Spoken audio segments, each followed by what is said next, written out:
Un léger vent du nord et le froid se fait aussitôt plus intense. Aujourd'hui encore, la consommation en électricité a atteint des niveaux historiques avec un pic à près de 91 000 mégawatts, un peu plus que prévu.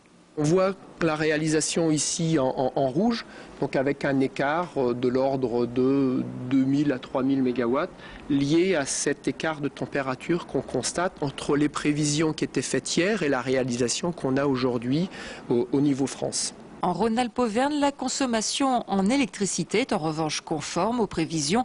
Environ 10 000 mégawatts, c'est beaucoup mais pas exceptionnel. Ici au centre de contrôle RTE, réseau transport électricité à Lyon, les opérateurs sont plutôt sereins. Rhône-Alpes est une véritable réserve d'énergie.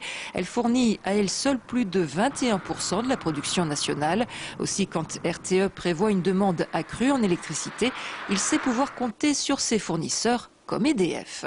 Les capacités sont en région Rhône-Alpes principalement des capacités nucléaires, plus de 20 000 mégawatts de disponibles et en fonctionnement, et 8 000 mégawatts en hydraulique, qui sont soit au fil de l'eau et qui produisent tout le temps, soit qui sont des moyens de pointe dans des grands barrages qui sont utilisés pendant quelques minutes, quelques heures. On peut avoir aussi des déficits de production sur certaines régions. C'est le cas de la Bretagne ou de la Provence-Côte d'Azur, dans lequel effectivement on a un déficit de production et une insuffisance de moyens de transport d'électricité et donc un passage beaucoup plus difficile de ces périodes de tendues. Ces prochains jours, le thermomètre devrait regagner quelques degrés, mais il fera froid.